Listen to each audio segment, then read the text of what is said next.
Now we see some ideas here in this chapter about shifting ideology, that in recent years, there's been a strong shift towards the free market stance. There's been a surge in the volume of FDI worldwide and an increase in the volume in FDI directed at countries that have recently liberalized their regime, just as we've spoken about again already in this course, China opening up within the last decade or so. India being much more open to foreign direct investment. Vietnam having a really nice, well-educated population to welcome these types of things. So, however, some countries are still more hostile to FDI, as we've mentioned, Venezuela, Bolivia, and the communist countries.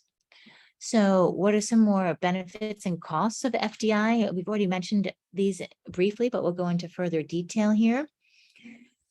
So the resource transfer effects is one of the things, great things, and we're talking about host country benefits, right? So how FDI can bring capital, technology, and management resources that would have otherwise not been available. I thought there's a really good example from the book about Swedish companies. So when there was a federal direct investment in Sweden, a lot of the Swedish companies then increased their productivity. And that was really super interesting because you don't think of Swedish firms being necessarily unproductive, but there was still something for them to learn from American and other companies that entered their markets. There are also employment effects. Obviously, it can bring jobs that would otherwise not be created there. But opponents do say that not all new jobs represent net additions in employment. And that's because here we should have an example how an employee uses a robotic arm to fit a wheel onto a Volkswagen on the production line in India. So, and this is the whole idea that we're adding new jobs, but not necessarily all the profits and things going back to the host country. A lot of those profits then are going back to the home country for the most part. But host country benefits says that there's also a balance of payments effect. It records a country's payments and receipts from other countries. Balance of payments account, I should say. Then the current account records a country's export and imports of goods and services. So a surplus is usually favored, obviously, over a deficit. And the FDI can help achieve a current account surplus if it is a substitute for imports of goods and services, and if the M&E uses a foreign subsidiary to export goods and services then to other countries. So if it so the example here they say is by the Japanese auto companies in the U.S. They can be seen as substituting imports from Japan because there's jobs and knowledge that show up in these factories in the southeast of the United States for the most part. And so that creates a surplus because as I said, they're creating jobs and knowledge from the lean production methodologies that they use in Japan. So the host country benefits continued because there are so many benefits, as the author says, and how I agree. There's also effect on competition and economic growth. FDI in the form of the greenfield investment, where you when you start fresh, it increases the level of competition in a market. So this is the example of Walmart opening up stores in South Korea. Then the local supermarkets and mega marts then have more competition, and that's always a good thing, right? To keep prices low, no monopolies, and to keep more efficiencies, drives down prices, improves the welfare of the consumers, right? That's very often what we're after.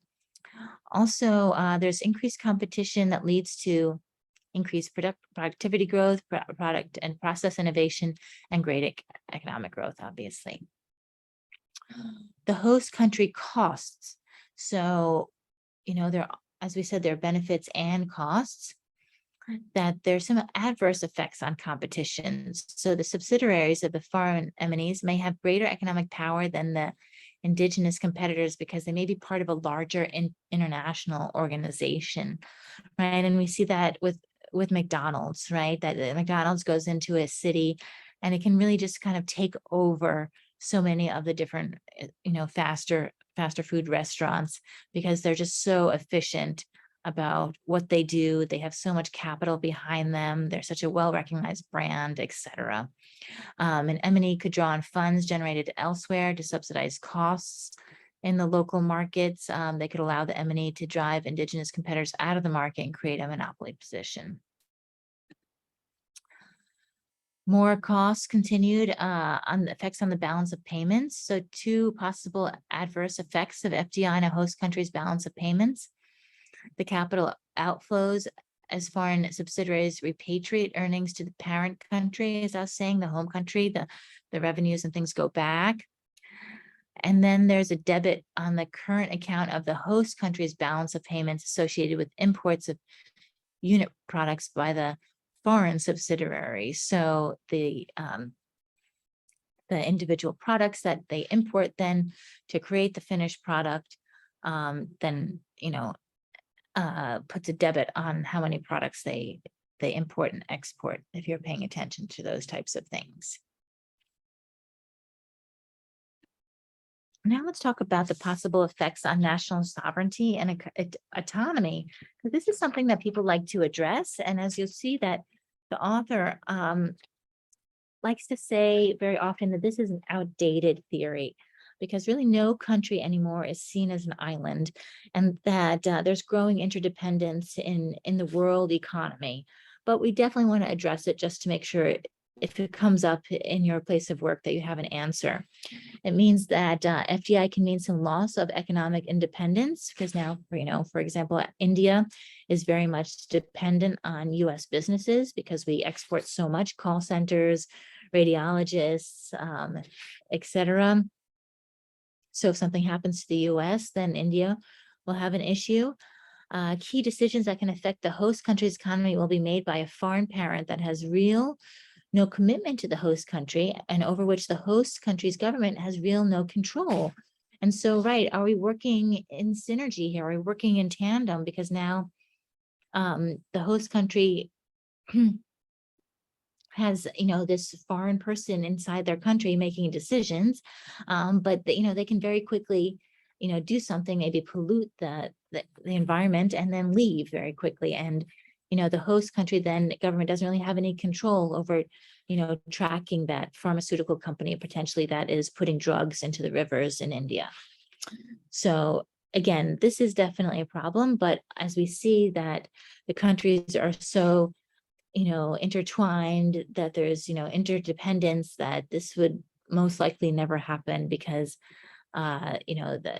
the companies definitely don't want to have a bad reputation. They want to be able to produce their products someplace, and if they do something like that, then they won't be able to do their production anyplace else. So what are the benefits for the home country?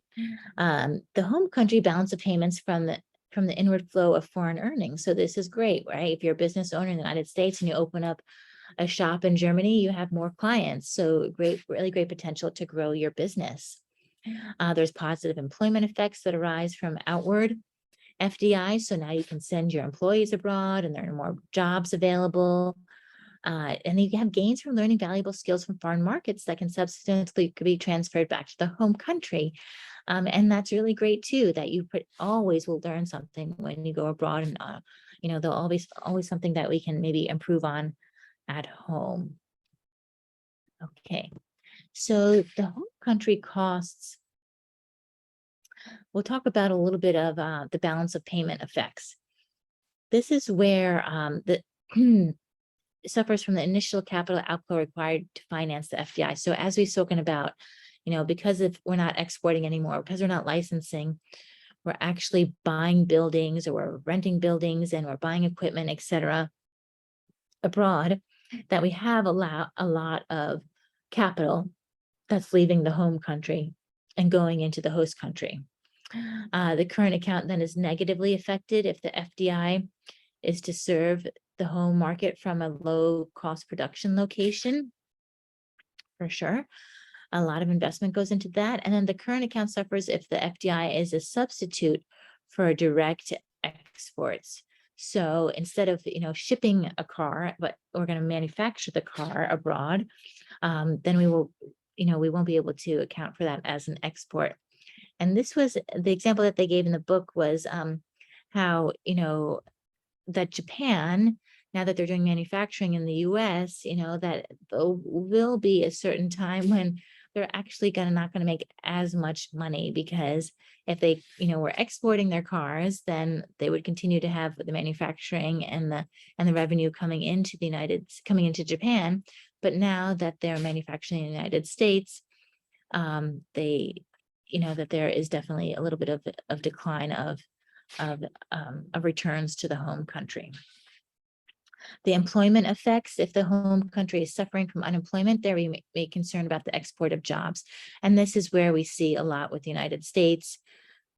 When we when we move products, when we move jobs abroad to call centers, radiologists, etc., they say there'll be, a loss of jobs. Again, the author says that this is just a short-term effect, and we want to make sure that in the long term, it is all most often a good thing to move things abroad.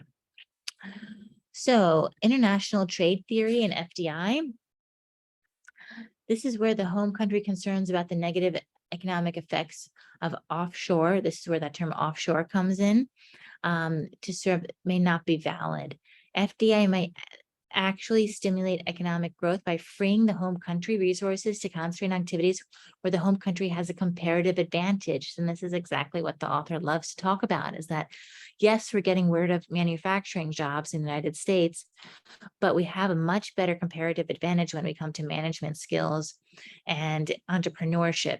So if we get those people to transfer and get better educated, then in the long term, the United States will do better.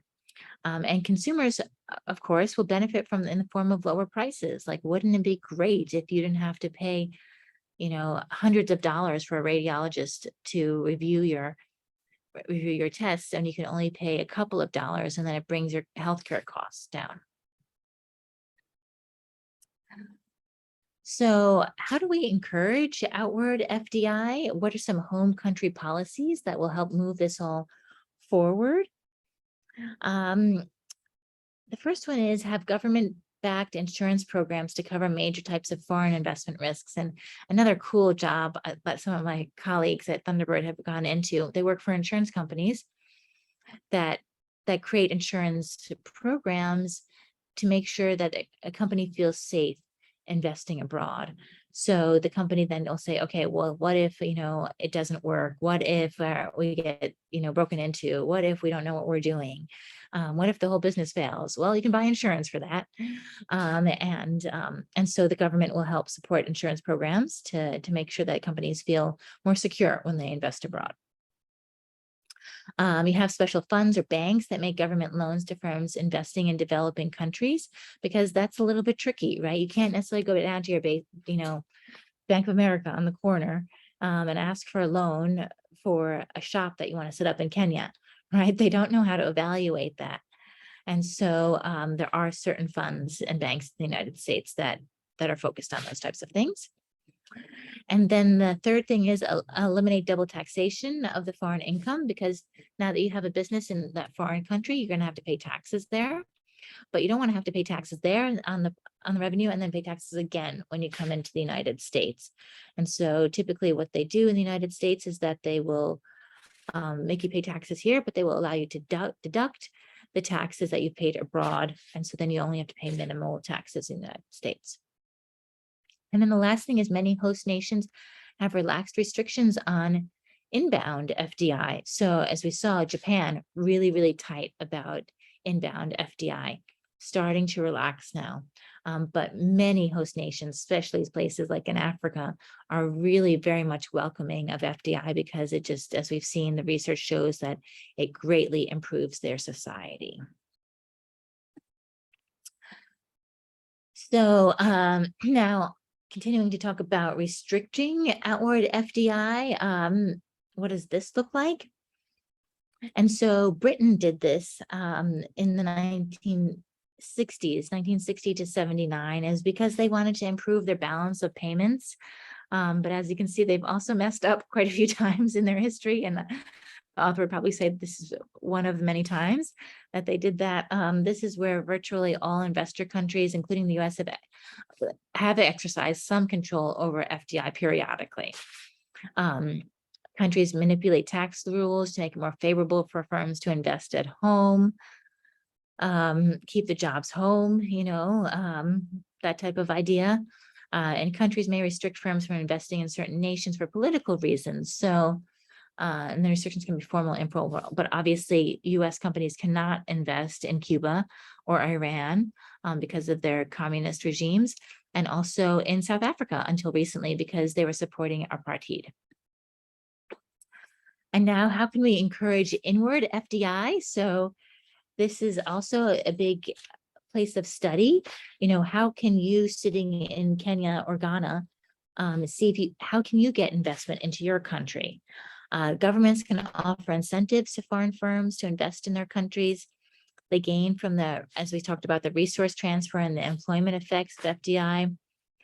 Capture FDI away from other potential host countries. I read a very cool case study in business school about Dell Computers and where they were looking to invest. And they finally decided on Costa Rica because it was so stable, while still they could get really, much cheaper manufacturing. But they looked at Mexico, which, that was 20 years ago. So they also manufacture in Mexico these days. But this is when they first started to do that. And as I said, many different factors go into that. But it was Costa Rica that then really was, asking for their investment. And as I said, as we've said before, also state governments also compete to attract FDI, like Texas and Florida and Nevada. How can we also restrict inward FDI? So if there's a reason for a country not to want foreign direct investment, like Japan did for a long time, they can exclude foreign firms from certain sectors on the grounds of national security or competition, right? This is kind of a hard one, but they can come up with some rules as to why they wouldn't want that. Local owners can help maximize the resource transfer and employment benefits of FDI. So, right, they can say that there won't be that much movement. There's some performance requirements too, that it's used to maximize the benefits and minimize the cost of FDI for the host country. And they tend to be more common in less developed countries than in advanced industrial nations. So, yeah, so when, the host country potentially doesn't necessarily want the investment. International institutions and the liberalization of FDI.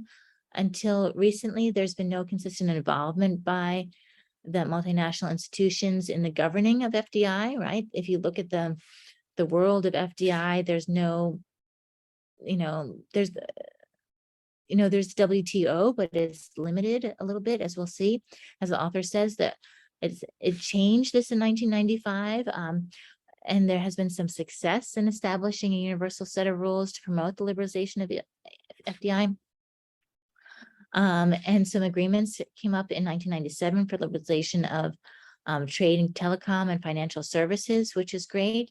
But as we saw in the previous chapter, there's also a limit as to what the WTO is doing for this area. And so let's talk just a little bit more about FDI and government policy. The theory of FDI, these are the managerial implications already. So I will let the class walk through those on their own. Just in framework. And then in the summary, we have recognized current trends regarding FDI in the world economy. We explained the different theories of FDI. We understood how political ideology shapes the government's attitudes toward FDI. We talked a lot about the benefits and cost to the home and the host country. We explained the range of policy instruments that governments use to influence FDI. And then we identified the implications for managers of the theory and government policies associated with FDI. Okay, great. Thank you so much for joining me for Chapter 8.